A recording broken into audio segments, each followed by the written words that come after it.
Could be that the Liceo was the culprit of that. Because Susan Strom, I met her yesterday, and she was saying she worked with him in Metropolis. Yes. And she was saying also this. This is what everyone believes. Because he was a very kind, very easygoing man, muy simpático, y que no exteriorizaba el problema. Y él interiorizó y bueno, todo era correcto, pero claro, como arquitecto estaba en una posición muy difícil entre los diferentes elementos que intervienen en la reconstrucción, en la construcción del liceo, ¿no? Sí, y todos quieran que este liceo was meant to be the image, the representative of the revival of the whole Barcelona, and the pressure was very high. Very hard. Yes. And he was in this sense under a heavy stress. Yes. It shows. I'm looking now at his archives in the office, and there's all these letters that he wrote to everyone during this period, and he after 94, 95, he keeps apologizing to people because an emergency happened in the Liceo, so he cancels a conference because he has to go back to the Liceo. He cannot go to Buenos Aires because he has to go to the Liceo. So it shows that it was a heavy project. And of course, he was more interested in the academic way of life than in the architectural way of life. No? Yes. That's the reason he approached Guillemets and Fabre, because they, as working architects, could manage these practical things that he was a little bit uneasy with, no? Yes. And he was very intelligent, but he was a brilliant professor. His lectures were fantastic, and it was a pity that perhaps the last years of his life he had to focus, maybe too much. To focus excessively too much in these struggles.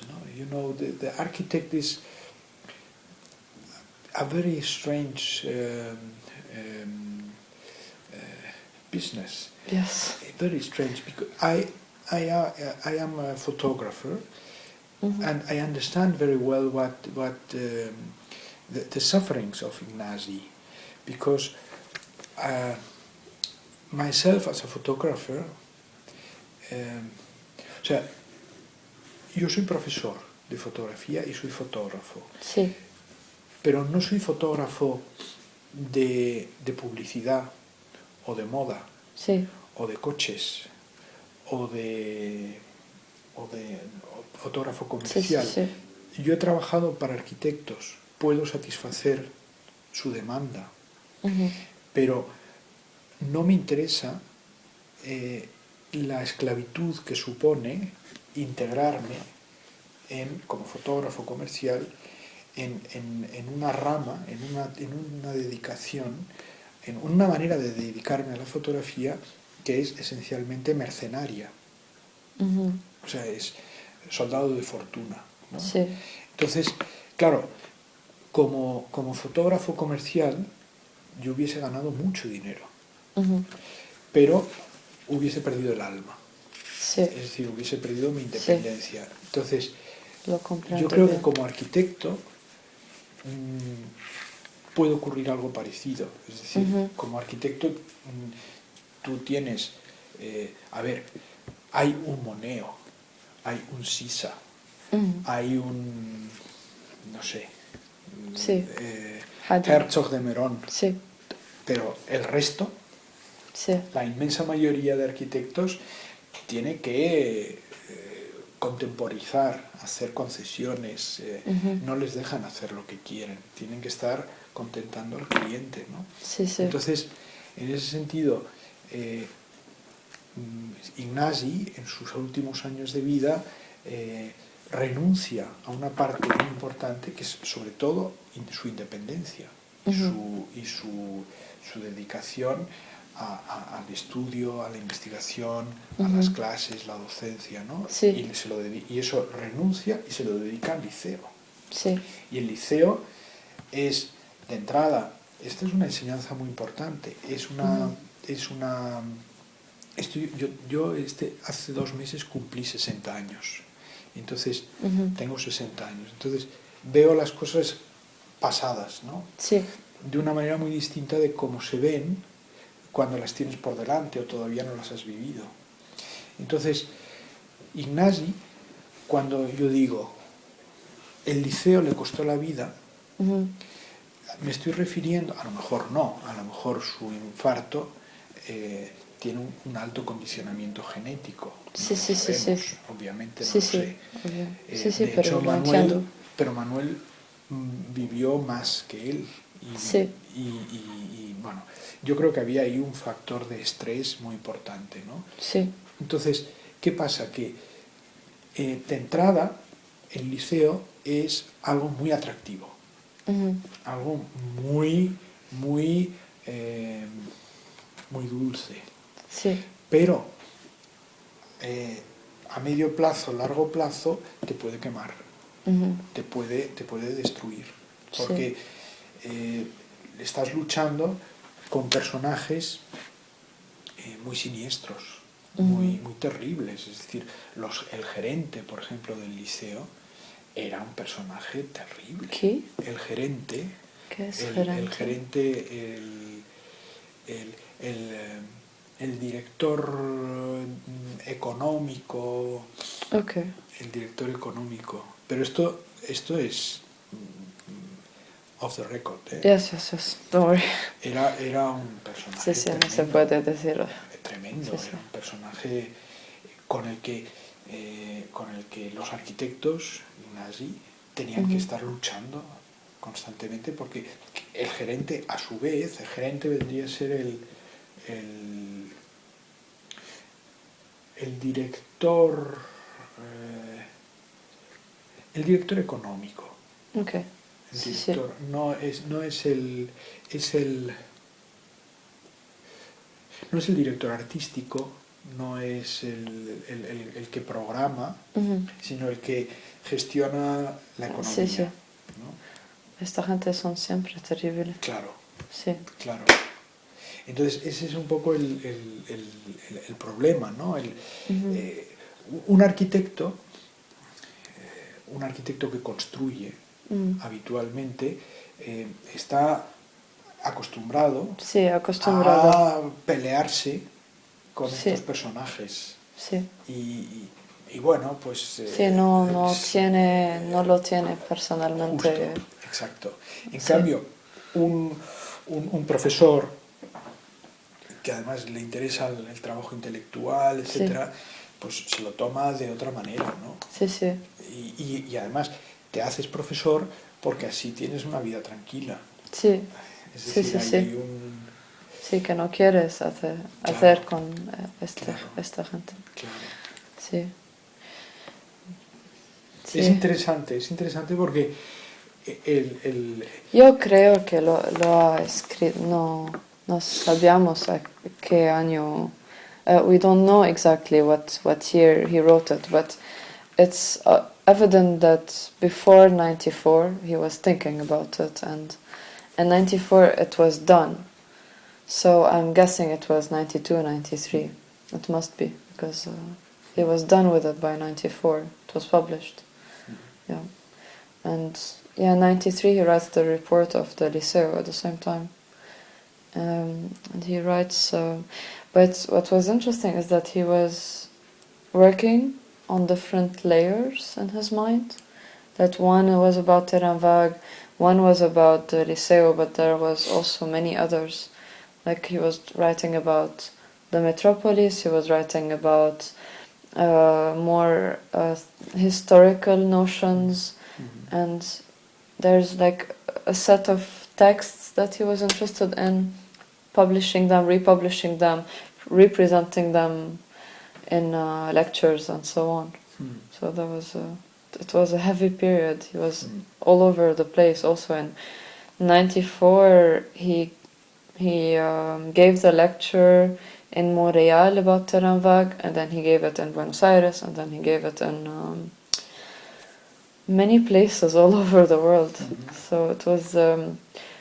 My theory is that it was this way of spreading the knowledge that got also the term terrain vague to get used all over the place, and it became more important than other words that also like buzzwords that came out, derive and all the other terms. It's very interesting, your work. Yeah. Very nice. I hope I'll how did get you to came do. to this idea? Well, you want the long story or the short story? Okay, so when I was doing my bachelor of architecture, Zurich? no, I did it in Lebanon. My bachelor of architecture, I did it in Lebanon, and there I was working on the subject of the journey between countries and the transition between Lebanon and Syria, and I did a project on the border between Lebanon and Syria, and it was like a no man's land transition. Yes. No worry. Okay. It's okay. So the whole idea of frontiers and limits came out, and then for my master's, I did a master's in Politecnico di Milano, and a specialization master's. How old are you? 28. 28. Lot of work done. Yeah, So well, long and so not much much. work. It sounds a lot, but Excuse me for a question. Do you Yes. know the work Gabriele Basilico yes, did in Beirut? yes, it's amazing. Wow. Yes. Was Ignacy in contact with Basilico? I think they had to know each other, of course. Okay. Of course. Because Ignacy has frequent relations with Milano. Yes. And Gabriele lived in Milano. Yes. He was Milanese. And he was also here, no? Yeah, he was often in Spain, yes. Okay. And he worked, for instance, at the end of the 80s. This work, when this was. Actually, it was a question that I wanted to ask Survey de you. Barcelona. Cuadernos de Arquitectura, Mateo, and you see, no? Was he commissioned or did he come? Yes, it was a commission. Umberto, Foncuberta, Freixa, Muller, John Davis, Gabriel Basilico. They were all commissioned by. By Cuadernos de Arquitectura Quaderns. for this survey. And Okay. my part of the city was the mountain line. Okay. John Davis, the Englishman, was the sea. Uh-huh. Oh, the sea.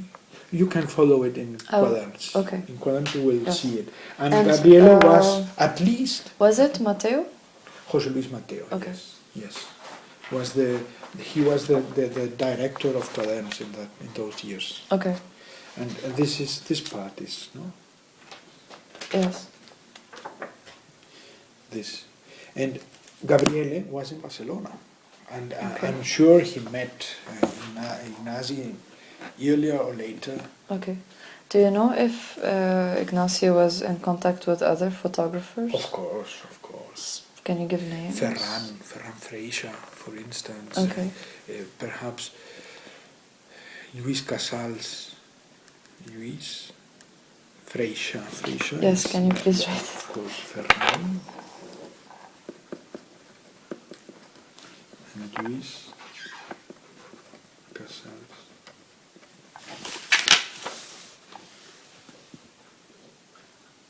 Luis Casal.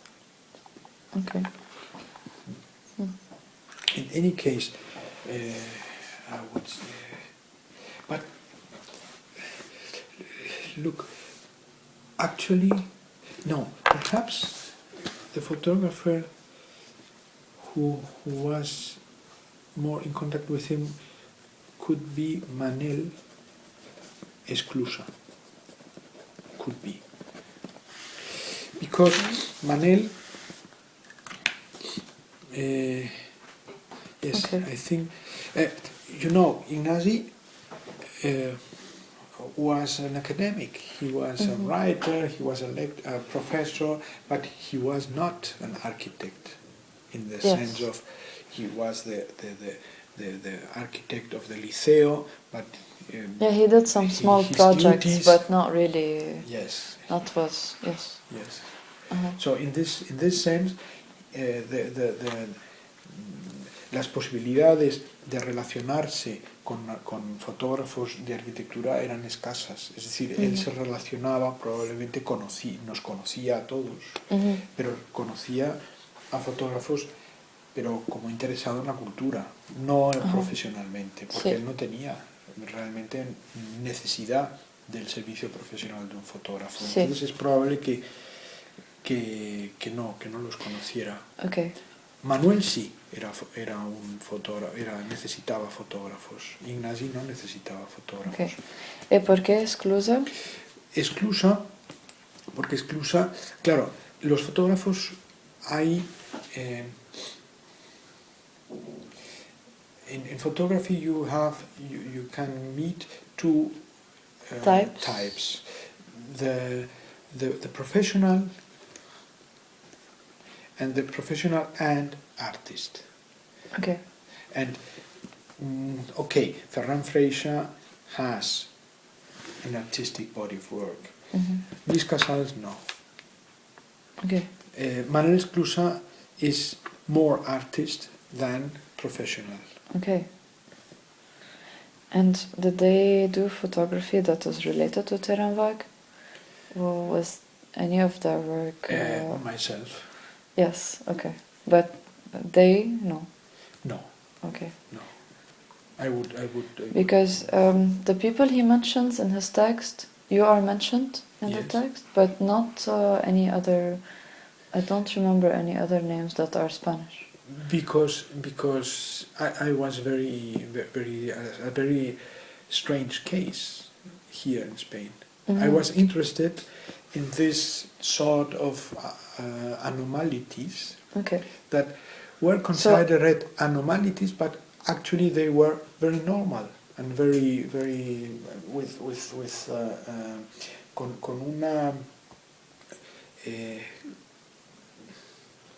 con un nivel de aparición muy alto. Es decir, la paradoja del terrain vague es una paradoja. Sí. Es el porcentaje. 1000 paradojas. El porcentaje de terrain vague es alto, pero la atención que recibe es baja. Es decir, lo importante que es el terrain vague en cuanto a superficie ocupada no está en proporción con la atención que recibe. Quizá Barcelona, y esto también es interesante, Barcelona es una ciudad con poco terrain vague, con muy escaso terrain vague. El único terrain vague, mira, ven. Okay.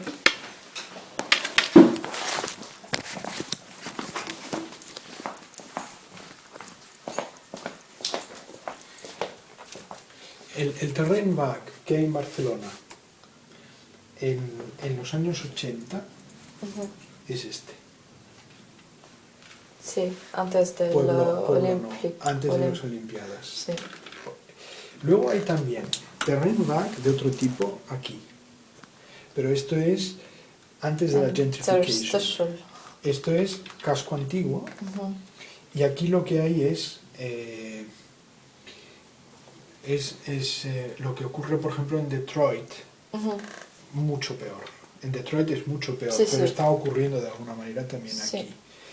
Luego hay también terrain vague un poco aquí. Y aquí. es decir, Ahora.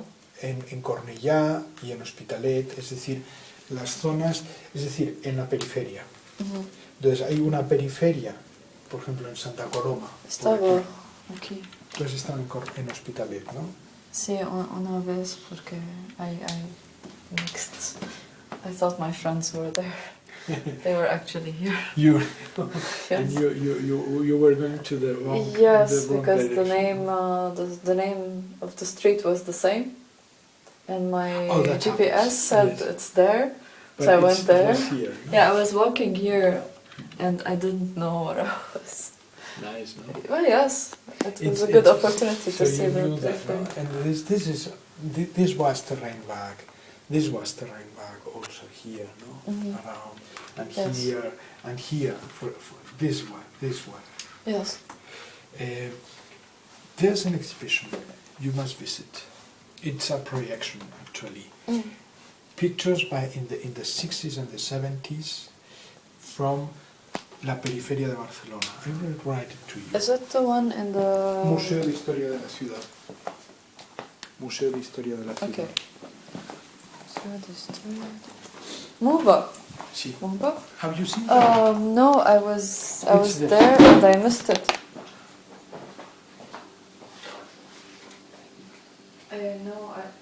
You can No, keep I it. didn't see it. Okay. Thank you. And this is in the Muba, and you can visit it. Okay. It because it's till February. Why did I not? No, but it's over. No. Oh, okay. But Muba, is it the one at Plaza España? Plaza del Rey. Okay, no, then I don't see it. It's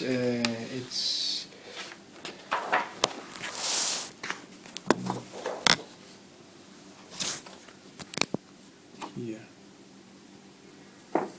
Mira. Periferias urbanas, where the city lost his name. Barcelona, 4785. Okay. In you will see pictures by Okay, all of these people. all of this, myself included, and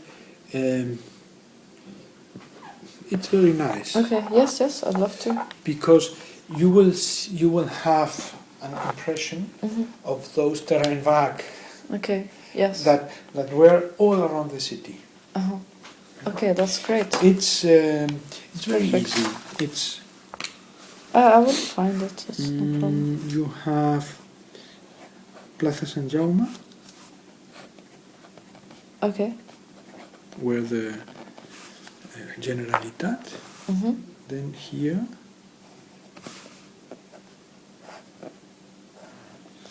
This is Via Laietana. I'm there. Via Laietana. I live on Via Laietana. Jaume I. Uh-huh. This is metro station here. Okay.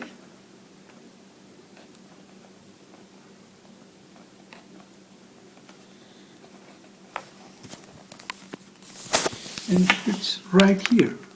Okay. Muba. Okay. It's very easy. It's 2 minutes away from the metro station. I know. Yes, it's what's his name? Museo de Historia de la Ciudad. Munoz is there, no? There's a geographist called Munoz, Francesc Munoz. Francesc Muñoz. I was there, but I didn't see the exhibition. I just talked to Francesc. Okay. And here, you will find it. It's very easy. This is a square.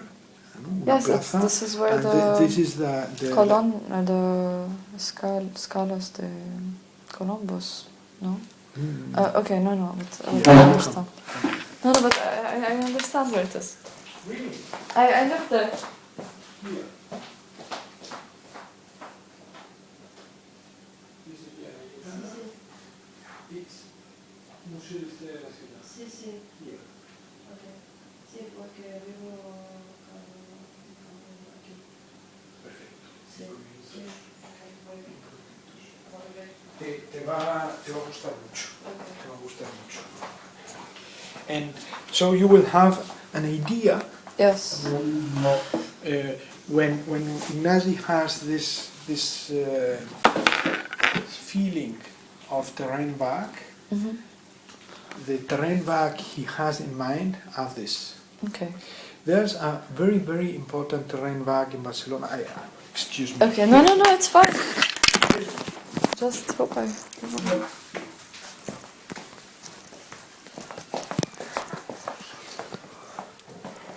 This one. This is a caserna, un cuartel del ejército. Okay. And here there was a very big UPC?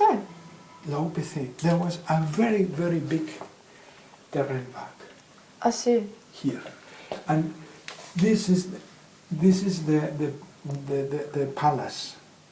With the big King's park. Palace, with the big. Ahora, they named the streets, one of the streets, in the name of Ignacy. Really? Yes. They named the street, they did the inauguration last summer. Oh, okay. Yes, Ignacy de Sola Morales. Here. There was Maragall and there was the whole family. Okay. Yes, Here. yes, here. And this here. is this. Here, this street. Esto. Because we talked here, See? and either one of those streets. They named it. Well, it was it's a very small street, but still. Okay, estaba un terrain-vague. See, this one. And I was in the army. I still was in the army, obligatory. Okay. And I had to be there here nearly 1 year. Okay. So I can remember very well this as a very big terrain-vague that years after it was occupied by the UPC. And if you look at this cinturón, no? This is belt. outside the belt. This is outside the city, and this is the caserna, el cuartel. Es lógico. Okay. Está fuera la universidad, tal, el estadio del Barça. Entonces aquí había muchos descampados. Sí, pero ahora no. Ahora no. Sí. Ahora no. With the Mira, university. aquí por ejemplo, este es un cementerio fuera de la ciudad. En la tradición católica, ¿Sí? los cementerios están fuera de la ciudad. En la tradición protestante, los cementerios están en la ciudad. Okay, pero la ciudad is spreading. So Sí, you claro, have to forget about your... se rompe, ¿no? Sí. O rompe la... Sí. También en Italia son siempre Fuera. al... Es católico. Sí, al lado, acerca. Extramuros. Sí, extramuros, sí. Sí, sí. I was living in Milano for my master's. I did my master's about interstitial space, interstice, Sí. and I did specialization master architecture and philosophy in Paris. And the topic was limits, architectural limits, and also interstice. And when I applied for a PhD, it was with this idea of working on interstices between architecture and science as an interdisciplinary idea.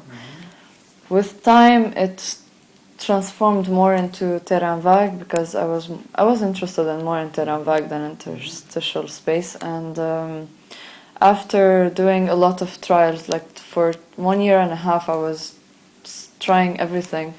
And then I decided, okay, I will stick to my first interest, which was the text of Ignacy, and I will stay with Ignacy and see what I can get out of why it became so important. Because every time you read about terrain-vague, you go back, they say, Ignacy de Sola Morales says 2 points, comma, ta-ta-ta-ta-ta-ta-ta. They always quote exactly what he says, so I thought it's nice to go back and see why this text in particular was so Interesting. And then I discovered all this connection with Anyone Corporation, Peter Eisenman, and the Barcelona transformations and the photographers and so on.